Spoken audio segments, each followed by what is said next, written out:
শুভ সন্ধ্যা বন্ধুরা, কেমন আছেন? আশা করি অনেক ভালো আছেন। আসলে এখন বৃষ্টির সময়, এত পরিমাণ বৃষ্টি লাগে বিকাল আসলে। তো এখানে আমি রান্না করতে আসলাম আজকে খাসির মাংস। এখানে আমার ভাস্তি ফুচকা তৈরি করছে, আর এখানে আমি সব মশলাপাতি সব ঠিকঠাক করে বেটে নিয়ে চলে আসলাম। এখানেই মূলত আমরা রান্নাটা করব। তো এখন ভর্তাটা বানানো হচ্ছে, এখানে বানানো হয়েছে টক। তো বন্ধুরা, এখানে বানানো হয়েছে টক, এখানে হচ্ছে ফুচকা, গরম গরম এই ফুলকো ফুলকো ফুচকা। আর আমরা এটা বানানো হয়ে গেলে মাংসটা চুলায় দিব। আর তুমি এর ভিতরে কিছু বিট নুন দিয়েছো? দেয়নি? এটা এটা দিলে কি ভালো লাগবে না?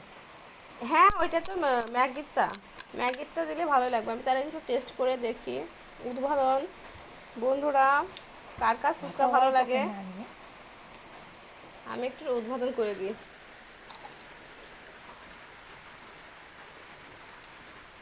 হুম, লবণ কম হয়েছে, লবণ দাও।